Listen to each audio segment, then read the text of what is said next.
Body language is more important in virtual meeting than in physical meeting.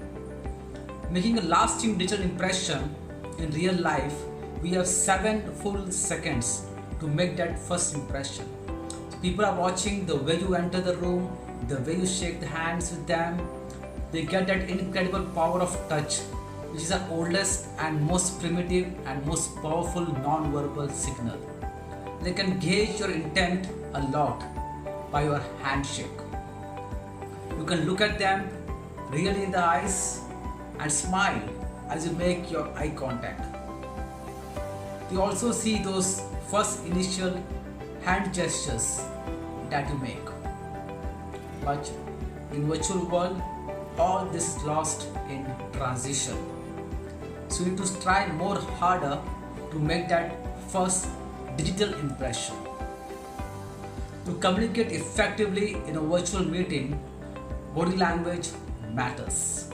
Your vocal tone, your eye contact, and appropriate gestures all increase our ability to connect with clients or colleagues, build or reinforce trust, and communicate most effectively.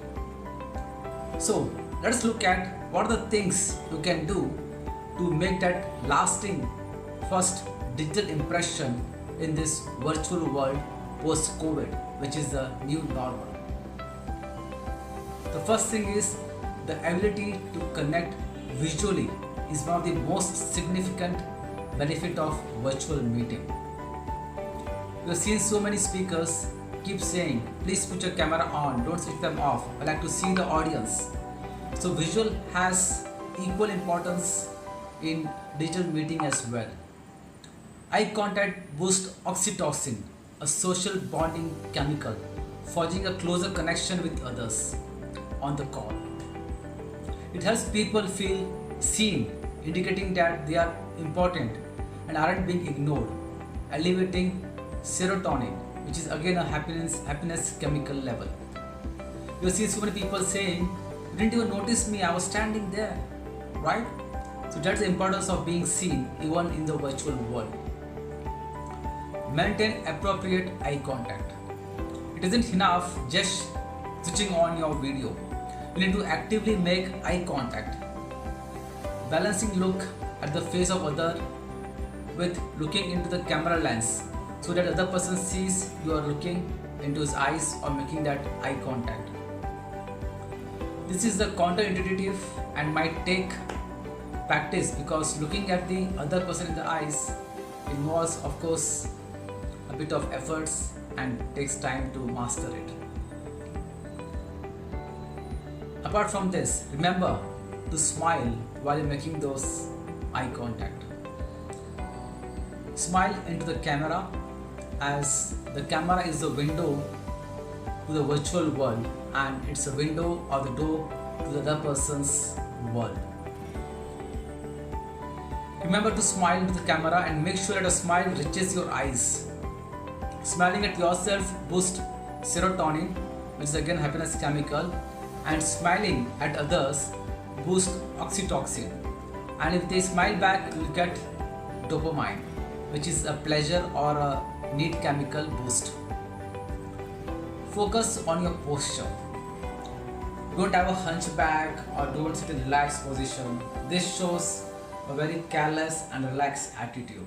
But when I sit like this, it really means business and it gives importance and respect to the person while having a meeting. When you see yourself on screen, you shouldn't be able to tell if you're sitting or standing. For good seated posture, ground yourself by placing your feet flat on the ground. Sitting well anchored in your chair, closer to the edge of your seat, not behind like this, right? And not leaning on the desk or back in the chair or on the desk like this. It's like you're just hitting the screen and only your face will be visible, not your posture or your body language.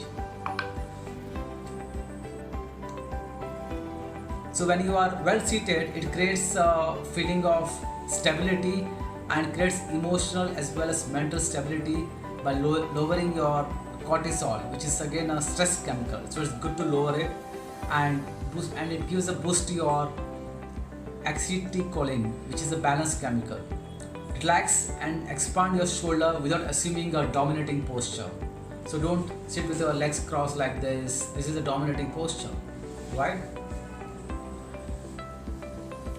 This boosts your testosterone and serotonin, which help us feel confident, communicates confidence to others, and helps them feel more confident and invited and welcome to the virtual world meeting. Then set the stage. In a virtual meeting, the webcam is a person's window to the world. The small webcam is a window to the person's world, right? You get into his world, in his realm of reality through this webcam. The distance between the speaker and the camera will either limit or maximize the amount of space a person has to communicate and emit non-verbal information. So guys, with these few quick tips, I strongly believe that body language is much more important than what is there in physical world. Because in physical world we have the touch and feel, but in virtual world it's all seeing and listening. So go ahead and make a best first digital